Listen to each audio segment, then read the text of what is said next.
जय। गंगा जी का पावन तट और वटवृक्ष की छाव, श्री सुखदेव जी की कृपा की छाव और सुखदेव आश्रम, और सुखदेव आश्रम का जो प्रधान स्थान है श्री जी महाराज, वहां पर हम सब बैठकर कथा, समस्त श्रोताओं को और YouTube चैनल के माध्यम से घर में बैठकर कथा सुन रहे सभी को मेरा इस पवित्र व्यासपीठ से जय श्री कृष्ण। आइए भागवत भागीरथी करें। सच्चिदानंद रूपाय विश्वोत्पत्त्यादि हेतवे तापत्रय विनाशाय श्री कृष्णाय वयं नुमः। हम सब वंदन करते हैं किसको? कृष्णाय वयं नुमः, ऐसे परब्रह्म परमात्मा को जो तापत्रय विनाशाय, तीनों प्रकार के आपको नष्ट कर देते हैं, नष्ट कर देते हैं। जीवन में तीन प्रकार के ही ताप होते, चौथा कोई ताप नहीं होता। आदि दैविक, आदि भौतिक और आध्यात्मिक, तीनों तापों को नष्ट करने का सामर्थ्य यदि किसी परमात्मा योगेश्वर कृष्ण है, राम में है, उनको पहले वंदन की। दूसरा वंदन किसको? बोलियम प्रव्रजन्तम अनुपेतमपेत कृत्यम द्वैपायनो विरह कातरया जुहाव पुत्रेति तन्मयतया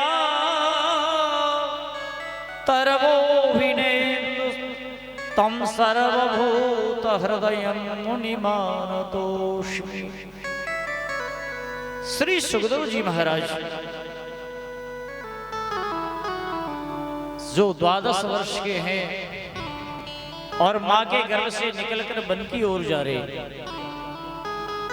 पिता व्यास जी मोह में पड़े हैं और पुत्र पुत्र करके उनको बुलाते हैं, लेकिन जरा भी सुखदेव जी नहीं दे। ऐसे श्री सुखदेव जी को वंदन। आप यहां आए हैं तो आप कम भाग्यशाली नहीं है।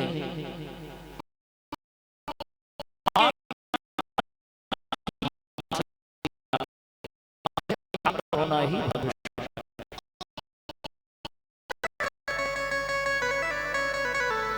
न जाने कितनी योनियों में भटकते भटकते भटकते भटकते भटकते जीव जब परेशान हो जाता है तो भगवान कृपा करते उस पर। कबहू की करुणा नर देही, ये मानव शरीर देते। तो पहला तो हम भाग्यशाली इसलिए हैं कि मानव शरीर हमें मिला है, तो इसमें कोई संशय नहीं कि हम भाग्यशाली नहीं हैं। लेकिन मानव शरीर तो बहुत से लोगों को मिला है, तो भाग्यशाली तो हैं, पर मानव शरीर पाकर भी कोई भगवत भजन न करे, निरंतर पापाचार करे, पाप कर्मों में लगा रहे, तो बताओ उसकी क्या गति होगी। भगवान मुस्कुराते और कहते कि हे जीव, तुमको मैंने इसलिए थोड़ी मानव दे दी थी कि तुम मानव शरीर पाने के बाद भी पापाचार करो, दुराचार करो, जीवों को सताओ, उनको मारकर खा जाओ। क्या इसलिए मानव शरीर दिया था? तो हम भाग्यशाली हैं कि मानव शरीर मिला। और दूसरा भाग्यशाली कैसे बोले, भाग्यशाली के साथ साथ हम बड़भागी भी हैं। मानव शरीर मिलने के बाद भी भगवान के प्रति हमारी रुचि है, परमात्मा के प्रति हमारा भाव है, परमात्मा के काम की तरफ हम आगे बढ़े, परमात्मा को दर्शन करने, परमात्मा की कथा सुनने, तीर्थों का दर्शन करने के लिए हम आगे बढ़े, इसलिए हम परम भाग्यशाली हैं। और तीसरा, जो तन पाकर भी परमात्मा की तरफ उन्मुख होने के बाद भी जो भगवत भजन में लग जाता है, वो अतिशय बड़भागी है। अतिशय बड़भागी चरण न लागी, बोले अहिल्या अतिशय बड़भागी है। क्यों? कि परमात्मा के चरणों की धूल उसको मिल गई, इसलिए भाग्यशाली तो थी, अति भाग्यशाली थी, लेकिन अतिशय बड़ सब लग गया, अतिशय बड़भागी हो गई आज। लेकिन अतिशय के बाद भी परम बड़भागी कौन है?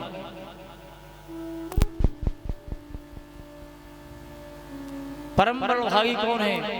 बोले सब कुछ करने के बाद परमात्मा ने जिसको अपनी गोद में लिटाया और परमात्मा का दर्शन करते करते करते जिस देह को छोड़ के चला, वो परम बड़भागी। कौन? जटायु। मेरा निवेदन है कि हम भाग्यशाली के साथ अति भाग्यशाली भी हैं और अतिशय बड़ भाग्यशाली, क्योंकि परमात्मा के कर्म में लगे हैं। और अब भगवान से प्रार्थना करें कि प्राण जब निकलने लगे तो आपका नाम स्मरण हो जाए तो हम परम बड़ भाग्यशाली हो जाएंगे। क्यों? क्योंकि ये काम परिश्रम से नहीं होता। परिश्रम तो कितना लोग करते हैं, यहाँ आने के लिए 2 महीने पहले से लोगों की टिकटें भी बन गई, तैयारी भी चालू हो गई, लेकिन नहीं आ पाए। क्यों? ये पैसे से नहीं होता, ये परिश्रम से नहीं होता। परिश्रम करे कोई चाहे भी जितना, कृपा के बिना काम बनता नहीं है। परिश्रम करे कोई चाहे भी जितना, कृपा के बिना काम बनता नहीं है।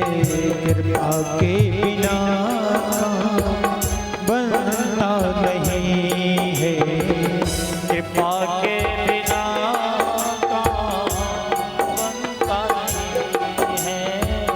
कृपा के बिना काम बनता नहीं है। दीपक जलाओ हजारों भी लेकिन, दीपक जलाओ हजारों भी लेकिन, दीपक जलाओ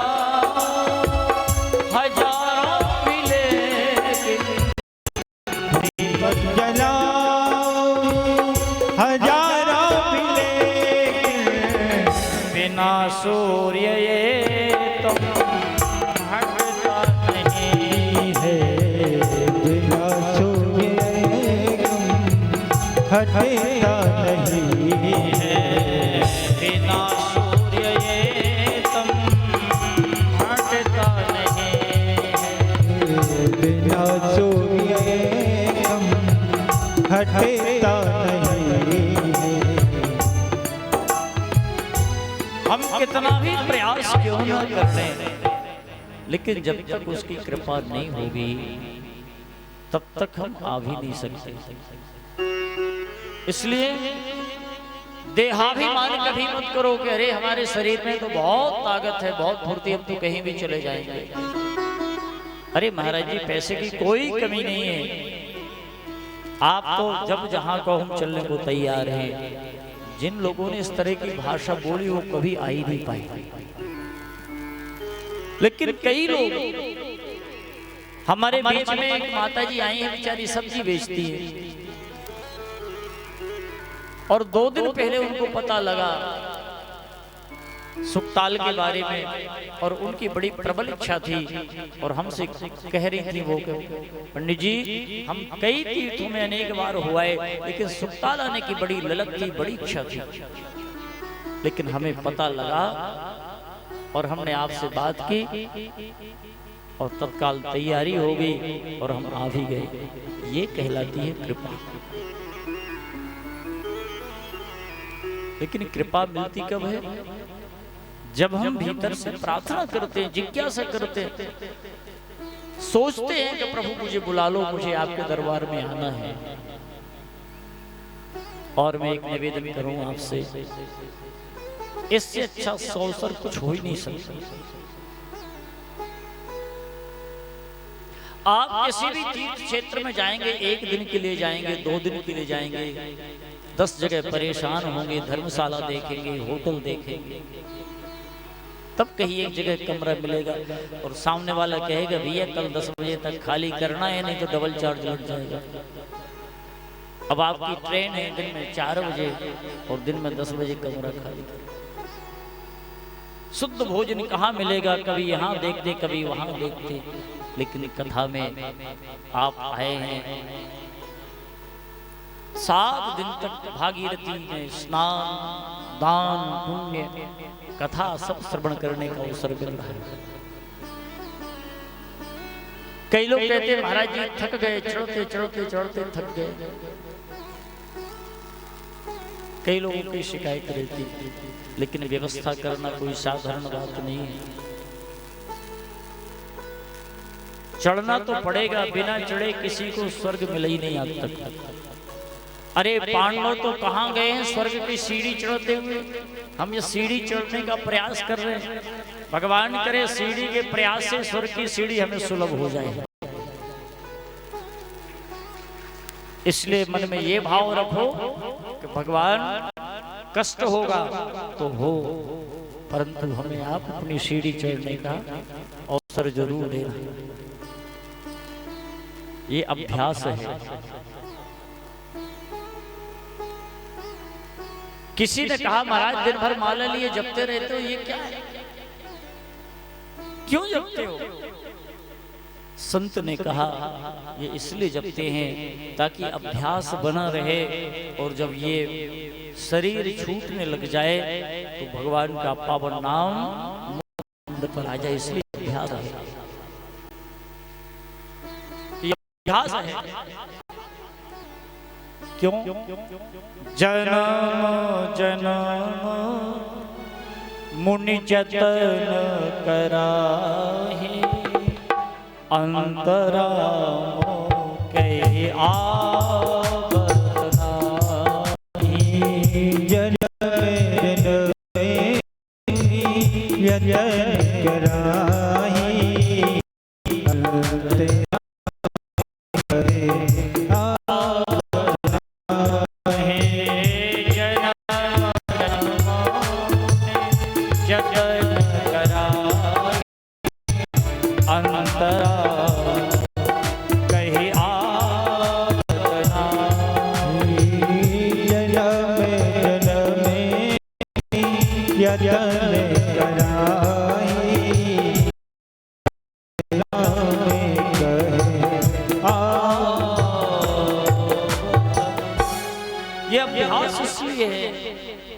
भगवान का निरंतर भजन करेंगे तो एक दिन ऐसा भी होगा कि जब ये शरीर से प्राण निकलने लग जाएंगे तो भगवान का नाम मुख पे आ गया।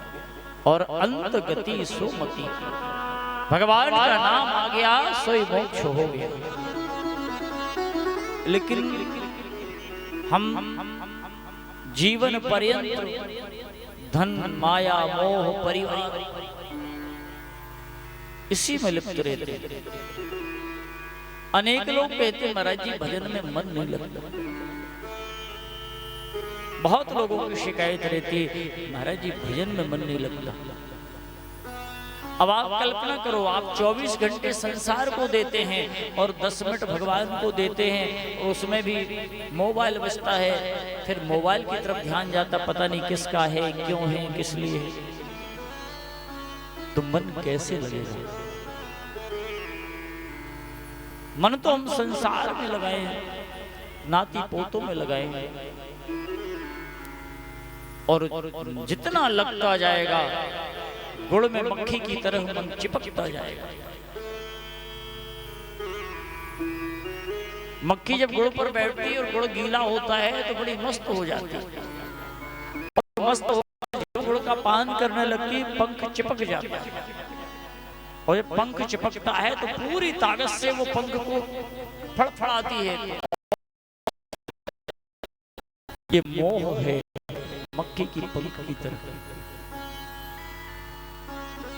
यदि आपका बेटा आपकी बहू आपसे उपेक्षापूर्ण व्यवहार करे, आप दुखी मत होना बिल्कुल, इसमें परमात्मा की कृपा मानना, सोच को सकारात्मक रखना, भगवान की कृपा मानना, क्योंकि मोह को जब तक चोट नहीं लगेगी तब तक वहां से हटेगा, वहीं चिपका रहेगा। कई लोग तो इसीलिए नहीं आते महाराज जी पैसे की कोई कमी नहीं है, पर नाती मेरे बिना रहता नहीं है। नातन हमारे ही पास सोती है, हमारे बिना तो वो न खाएगी न सोएगी, इसलिए नहीं आ पाती महाराज। राम राम राम राम और चिपके हो आप। अरे जब आपको मेरी नातन की चिंता होती तो आप ऐसी बात ही न करते। क्यों? एक दिन जब आप शरीर छोड़कर चले जाओगे तो उसका क्या होगा? इसलिए धीरे धीरे धीरे छोड़ने की आदत डालो, समेटने की आदत डालो। यदि आपने जीवन में समेटने की आदत डाल ली तो एक दिन ऐसा आएगा कि आप निश्चिंत होकर जा सकोगे। एक दुकानदार जब अपनी दुकान खोलता है तो दुकान को फैलाता है, टांगता है बाहर, दूर से ग्राहक को दिखे, बड़ी अच्छी तरह सजाता है दुकान। लेकिन जब वो सुकून से सोना चाहता है तो सारी दुकान को समेटता है। दुकान फैला के कभी नहीं सो सकता, समेटता है। तो अब समेटने का समय है मेरे प्यारे भाई। एक बार एक महात्मा जंगल में जा रहे थे, एक राजा निकले वहां से। सोचा महात्मा है, फकीर है, क्यों ना कुछ स्वर्ण मुद्राएं दे दी जाए, बड़ी आश्रम बना लेंगे, बढ़िया मस्ती से रहेंगे, भटकते हैं जंगलों में। तो राजन ने बहुत सारी स्वर्ण मुद्राएं दे दी। अब कुछ दिन बाद जब निकले वहां से तो सोचा कि हो सकता है बहुत अच्छा आश्रम बन गया हो।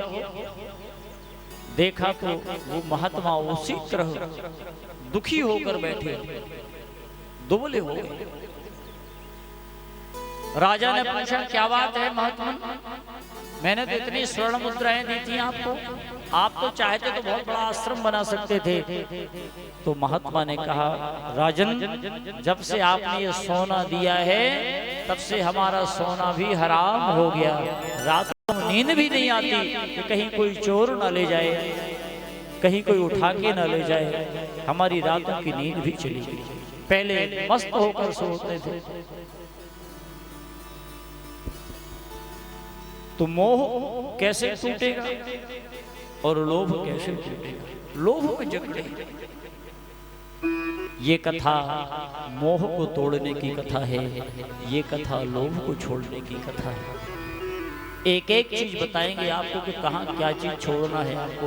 और जब निर्विकल्प हो जाता है ये जीव, तब जाकर वो परमात्मा में मिलता है। नहीं तो ये न जाने फिर किस योनि में, फिर किस योनि में, फिर किस योनि में भटकते हैं। एक बार एक सेठ जी मरणासन स्थिति में, बच्चे बुए खड़े हैं, प्राण निकलने ही वाले हैं, इशारा करके बोल नहीं पा रहे, लेकिन इशारा कर रहे ओ ओ ओ ओ, और इतने में प्राण निकल गए।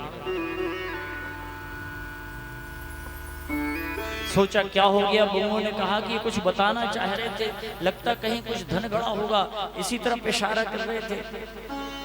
बड़े से बड़े डॉक्टर को बुलाया। डॉक्टर ने कहा कि कुछ मिनट के लिए बोल सकते हैं कि इंजेक्शन लगेगा, लेकिन बड़ा महंगा इंजेक्शन। बुआ ने कहा कोई बात नहीं। सबने सलाह की चलो कुछ रिस्क तो उठाई जाए। डॉक्टर साहब से इंजेक्शन लगवाया। थोड़ी देर के लिए आंखें खुली और बोला बोलो पिताजी आप क्या बताना चाह रहे थे? बोलो बोलो पिताजी, बहुत महंगा इंजेक्शन लगा है आपको, बोलो आप क्या बताना चाह रहे थे? तो पिताजी ने फिर लड़खड़ाती जीभ से इशारा करते हुए कहा कि देखो बहरा गैया खा रही है, वो झाड़ू को गैया खाई जा रही है। ये स्थिति हमारी हो गई है। हे प्रभु मुझे बता दो, हे प्रभु मुझे बता दो, चरणों में कैसे आऊं। हे प्रभु मुझे बता दो, हे प्रभु मुझे बता दो, चरणों में कैसे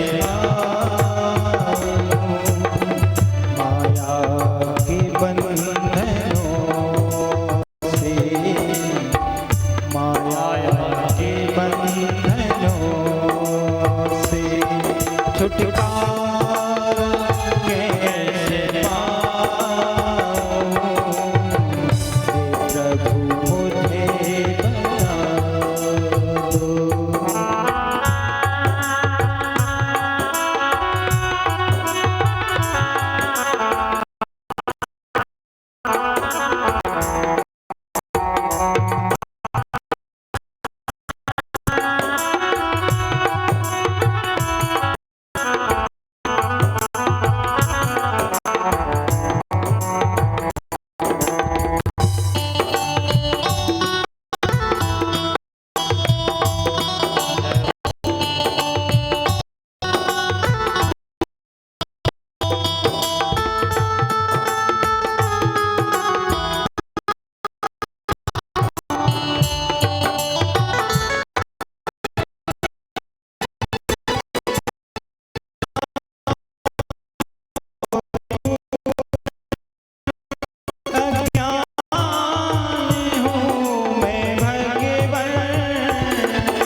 परमात्मा के सामने बात भी करिए तो परम पिता से करिए, ये संसार के व्यक्तियों से क्या कहना। इनसे कहोगे जले पर नमक छिटकेंगे, उस परम पिता को। और ये पीड़ा हमारी नहीं, ये सबकी पीड़ा। हजारों हजारों वर्ष की आयु हो गई है जिनकी, ऐसे पुरुष सारा जीवन जंगल में रह रहकर भगवान का भजन करते रहे और कुछ नहीं किया, गौ सेवा की और भगवान का भजन किया। ऐसे संतों के मन में आज नहीं तो कल ये संपत्ति, ये दुकान, ये मकान सब हमसे छूट जाएगा, फिर क्या होगा। और जिसके अंदर ये आवाज उठने लग जाए फिर क्या होगा। हम 65 साल के हो गए, 70, 75, 80, इससे आगे तो जीवन की कल्पना भी व्यर्थ है। तो यदि हम 70 के हो गए तो कितने वर्ष रह गए? मात्र 10 वर्ष, और 10 वर्ष साफ यूं निकल जाते। और ये आप क्या समझते हैं 70 वर्ष के होने के बाद 80 वर्ष तक कैसे रहेंगे? क्या आप न जाने कब बिस्तर पर पहुंच जाएंगे, चिल्लाते चिल्लाते मर जाएंगे कि एक गिलास पानी मिल जाए तो पानी भी मिलेगा।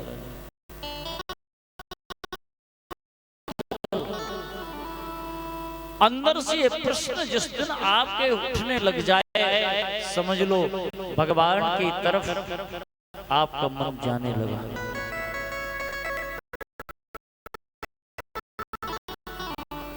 लोग कहते हैं महाराज ये क्या करने की है, बुढ़ापे के काम है भगवान का भजन करना। परंतु शास्त्र कहते हैं कि भजन बुढ़ापे में नहीं होता। बचपन में यदि माँ बिछड़ जाए, जवानी में यदि महात्मा न मिले, तो बुढ़ापे में परमात्मा मिल ही नहीं सकता। बचपन को माँ संभालती है और यौवन को संत महापुरुष संभालते हैं, तो यौवन का वेग न जाने कितना अनर्थ कर दे। जब नदियों में वेग आता है साहब, बड़े बड़े ध्वस्त हो जाते हैं, बड़े बड़े नगरों में जाकर तांडव मचा। जब जबानी का वेग होगा और कोई मार्गदर्शक, कोई संत महापुरुष आपके जीवन में नहीं होगा, तो फिर बुढ़ापा सल नहीं पाएगा। भजन बुढ़ापे का विषय नहीं है, भजन तो निरंतरता का विषय है। निरंतर भगवान का स्मरण करो। मैं आप सबसे निवेदन कर रहा था कि पूरा जीवन जिनका व्यतीत हो गया, जंगलों में रहकर भजन करते हैं, गाय की सेवा करते हैं, गाय के दुग्ध पीकर, गाय के दुग्ध से जो बना हुआ पदार्थ है, गो सेवी है, उनसे जीवन जिनका चल रहा है, उनको चिंता हो रही कि आज नहीं तो कल क्या होगा मेरा। और पूरा समूह बनाकर, जैसे हम सब लोग समूह बनाकर आए हैं, ऐसा महात्माओं का समूह बनकर एक जगह बैठा है और चिंतित हो रहे हैं क्या करें। जीवन भागता चला जा रहा है, क्या करें। तभी एक दिन महापुरुष वहां से प्रकट हुए, जिनका नाम है सूत जी महाराज। सूत जी को देखकर सारे संत ऋषि महात्मा खड़े हो गए। क्यों?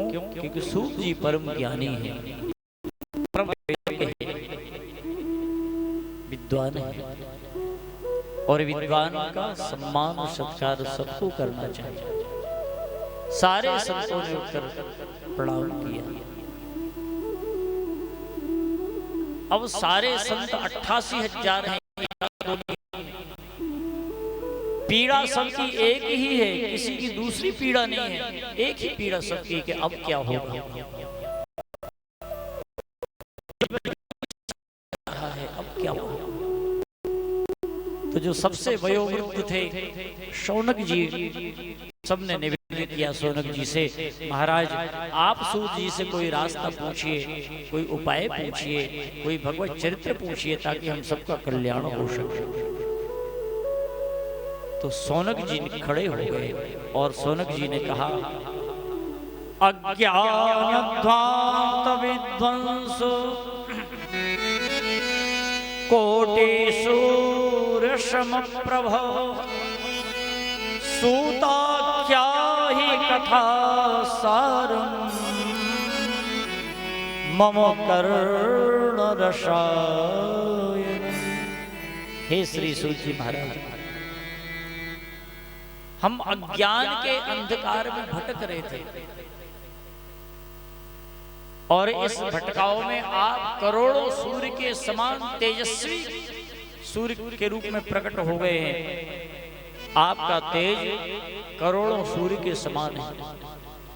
एक सूर्य के उदय होने पर पूरे जगत का अंधकार मिट जाता है, फिर आप तो करोड़ों सूर्य के समान है। मैं आपसे निवेदन करना चाहता हूं कि कुछ रसायन भगवान का जो दिव्य चरित्र है वो मुझे कर्णपुटों से प्रवेश कराइए। कितनी अच्छी बात कही। हमें संसार की थोती बातें नहीं सुनना, हमें लोक लुभावन कथा नहीं सुनना, हमें सास बहू की कथा नहीं सुनना, हमें हंसी कराने वाली कथा नहीं ध्यान देना। ये बहुत बड़ा संकेत है मेरा। राम राज जब भी आएगा व्यास गद्दी से आएगा, राजगद्दी से कभी नहीं आ सकता। व्यास गद्दी से आएगा, लेकिन व्यास गद्दी को आडंबर रहित होना पड़ेगा। आज यथार्थ की बातें कम हो गई और लोगों को लुभाने की बातें ज्यादा हो, स्वागत मंच से ज्यादा होने लगे लोगों के। अब कथा में वो सार दिखाई नहीं पड़ता। इसलिए आप सब प्रबुद्ध जन आए हैं, सब पढ़े लिखे लोग आए हैं। हमें यथार्थ तत्व का सुनना है जिसमें हमारा कल्याण होगा। सूत जी महाराज से कहा कि रसायन सुनाइए। रसायन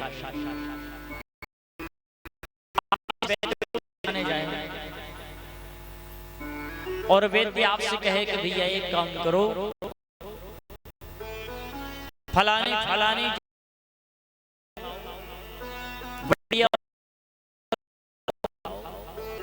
खल्लबट्टे में उसको पीसो, फिर उसका अग्नि में चढ़ा के काढ़ा बनाओ, रस निकालो। तो आप क्या कहोगे, क्या सोचोगे मन में? अरे कौन झंझट में पड़े, कहाँ जंगल जाएं, कहाँ जड़ी ढूंढे, कहाँ क्या। लेकिन कोई आपसे कहे कि भैया डाबर का बहुत बढ़िया रसायन आता है इसी चीज का, तो आप खुश हो जाओगे, जाके ले आओगे। कोई झंझट नहीं, लाके पीना ही पीना तो है। तो अपने मन की पीड़ा सूत जी महाराज से कही, महाराज कुछ कर्णपुटों को रसायन पिलाइए, क्योंकि ये कान चुगली सुनते सुनते सुनते सुनते सुनते सुनते पक गए। और जब तक भगवान की कथा इन कानों में न पड़े तब तक कान क्या है। पूज्य गोस्वामी तुलसीदास जी कहते हैं, जिन हरि कथा सुने नहीं काना, श्रवण रंग अहि भवन समान। हरि कथा सुनी नहीं काना, श्रवण रंग अहि भवन समान। जिन हरि कथा सुनी नहीं काना, श्रवण रंग अहि भवन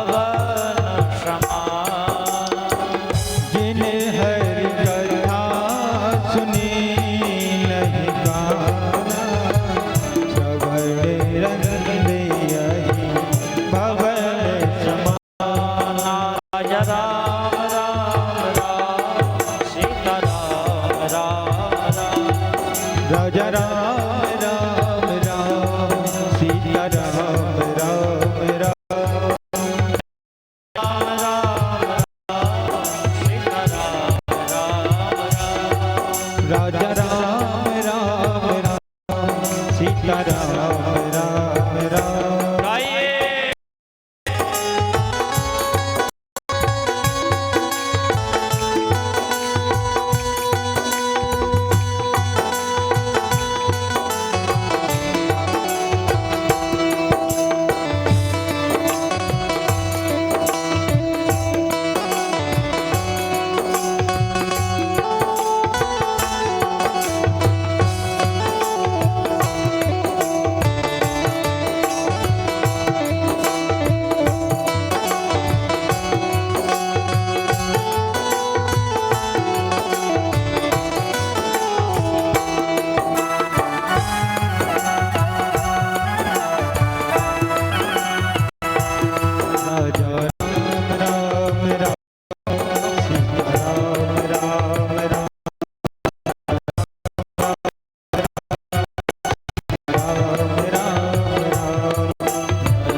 विरागात् विवेको वर्धते महान्, माया मोह निरासश्च वैष्णव्ये क्रियते। माया मोह से दूर कर दे जो, माया में जोड़े नहीं, माया। अच्छा माया है क्या? विद्वान भी यहाँ विराजमान है।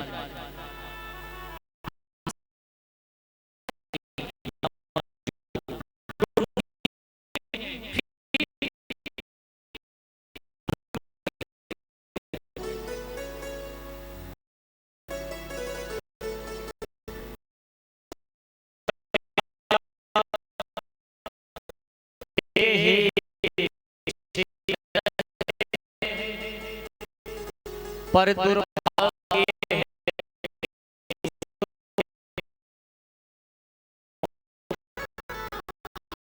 और परमात्मा में बहुत ज्यादा अंतर नहीं है मेरे प्यारे।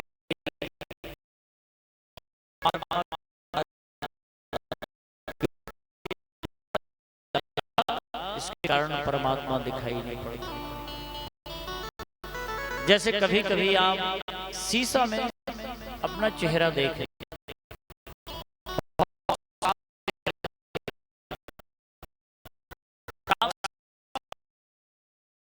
एक धुंध सी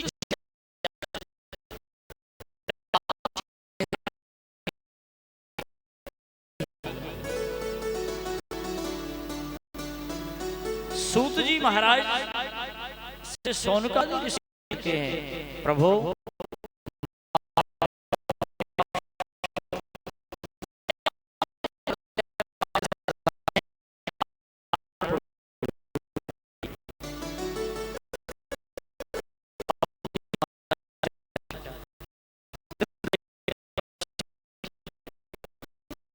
और एक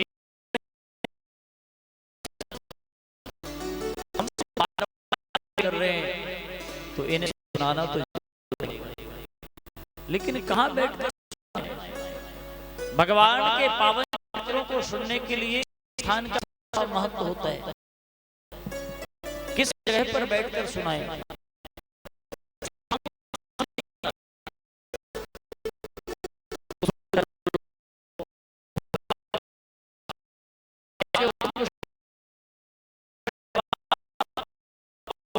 पूर्ण दिखाई पड़ रही है, वो जरूर आएंगे। तो सारे और भोले लगे नागेंद्र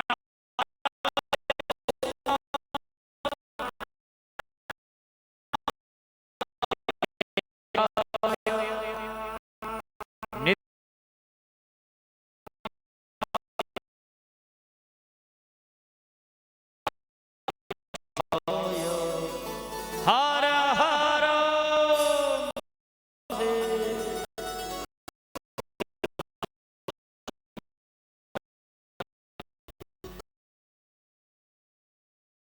तो सूत जी खड़े हैं, 88,000 संत खड़े,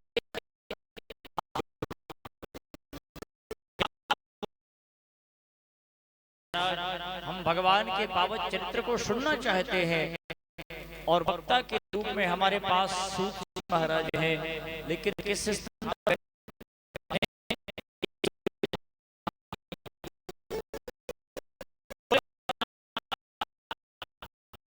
स्थान तो मुझे भी पता नहीं है। हो गए ने कहा चिंता मत करो, हम सब ब्रह्मा जी के पास चलते हैं। ब्रह्मा जी के एक नहीं 4 मुख हैं।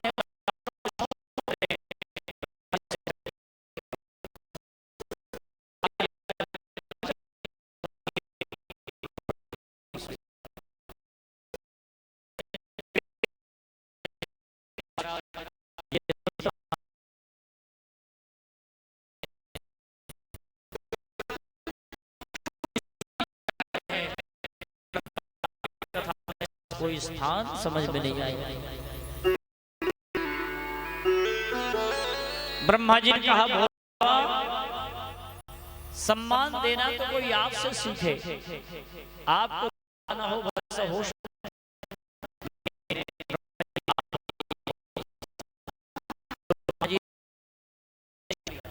और चक्र फेंका,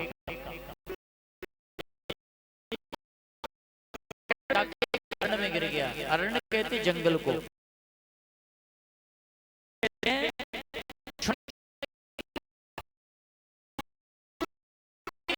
वह चक्र जाकर जंगल में गिर गया, अरण्य में गिर गया, इसलिए उस स्थान का नाम पड़ा अरण्य। ये चक्र हमारा मानसिक चक्र है। निरंतर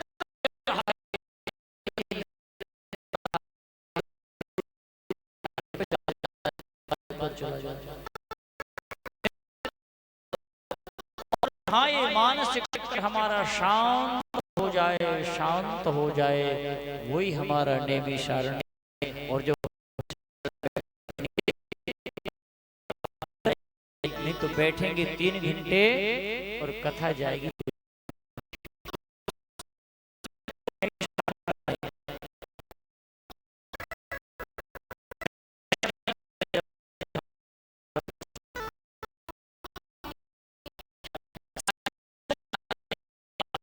पृथ्वी में गुरुत्वाकर्षण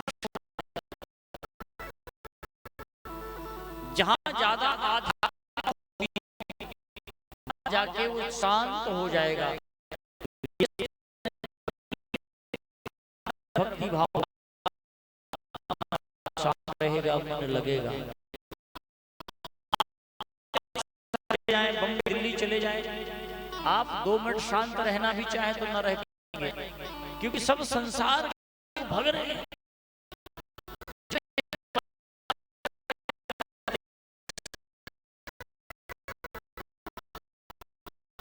जहां संत पुरुष निवास, उससे ज्यादा शांत जगह कुछ नहीं होगा। और जब शांत जगह रहेंगे तो मन अपने आप शांत होगा। ये शुक्तीर्थ यहाँ के वायुमंडल में निरंतर नहीं है। श्रोता भी सब बुजुर्ग लोग हैं, सब इसलिए हमारा नैमिषारण्य है और मन भी हमारा यहाँ करके हम कथा श्रवण करेंगे। आइए, इसलिए जो नियम होते हैं, कथा विलंब हो गया, कल हो जाएगी।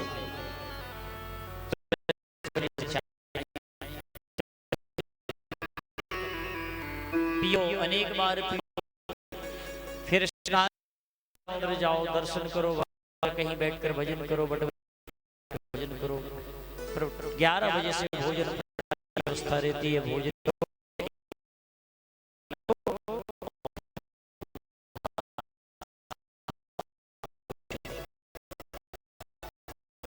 आइए भगवान के पाद पद्मों में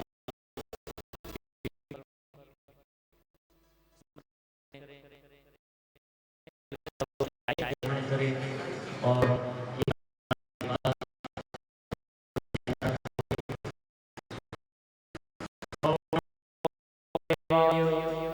गो ब्राह्मण निताय च हिताय कृष्णाय गोविंदाय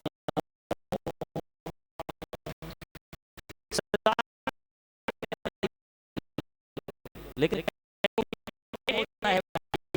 ये श्री उषा बर्मन जी ने एक नई पुस्तक लिखी है दिल। इन्होंने अपनी अंतर में ऐसा सजाया है संसार का भजन, इसलिए आपकी ये आतिफा पढ़ना चाहते हैं बहन जी से जरूर आइए 2 बार भगवान के प्रेम से कीर्तन के साथ आरती करें, फिर चल के चाय पिए। जय जय राधा रमणे हरि बोल, जय जय राधा रमणे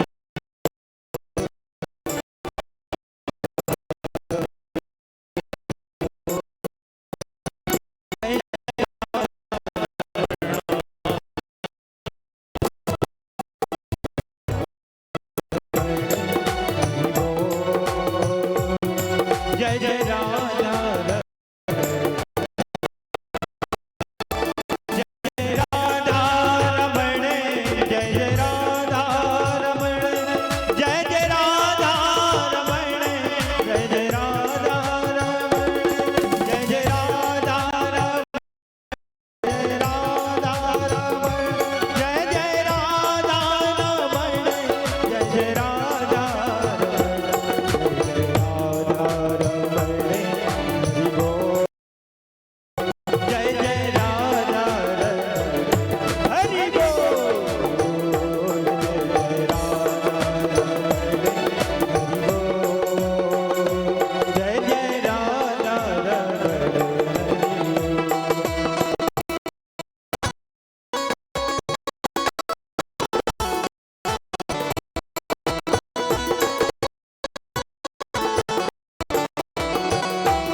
बोलो वृंदावन बिहारी लाल की जय हो।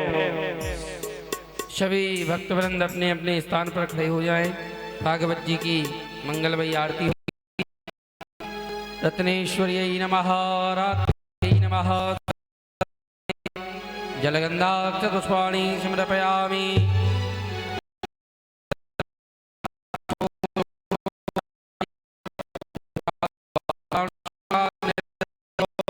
रघुंगभिः व्रजननं मे सुरसवीरगुंधरगुंधस्तै आत्मवैचनी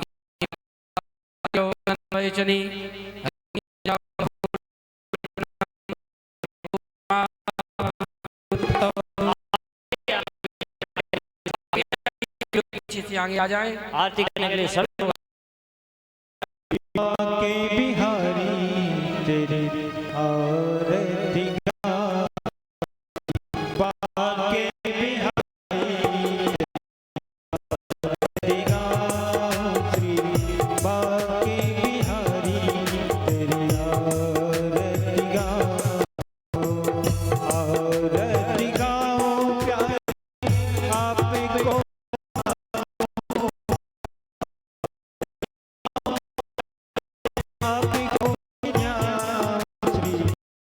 बाके बिहारी तेरी आरती गाऊं श्री बाके बिहारी तेरी आरती गाऊं।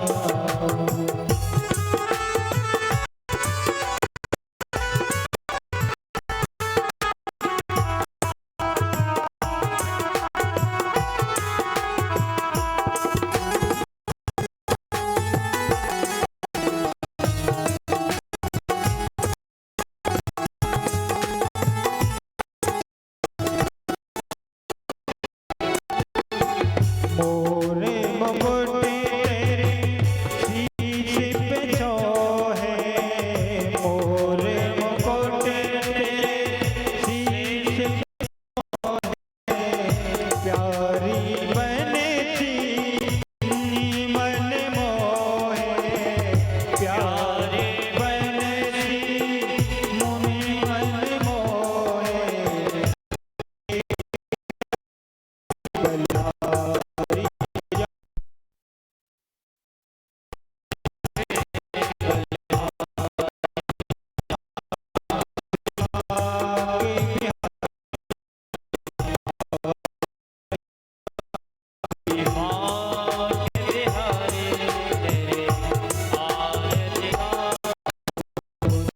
रोशनी नीली है गंगा प्यारी,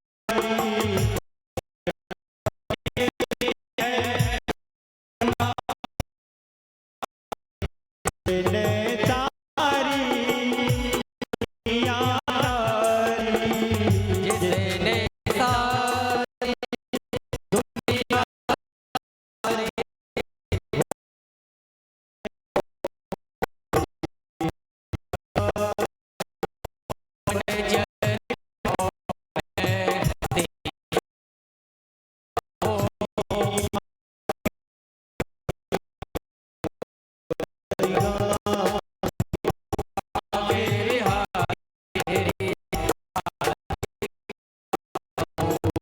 दास दास के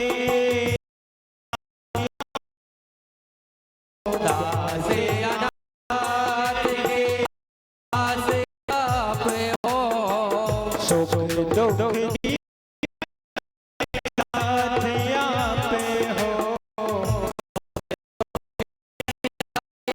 साथ आप हो। श्री चरणों में बल बल जाऊं, श्री चरणों में बलि बलि जाओ। बाके बिहारी तेरी आरती गाऊं, श्री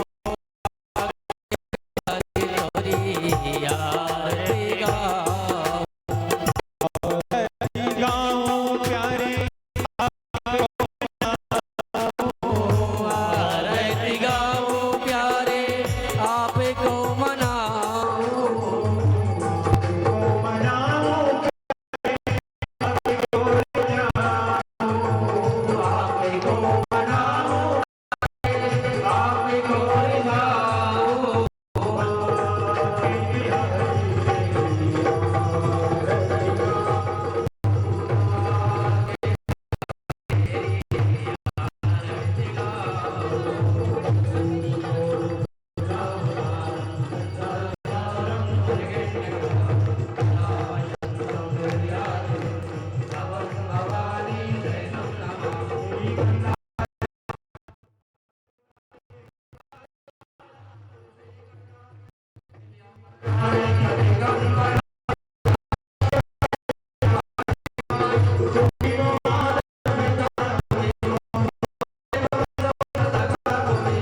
तुम्हें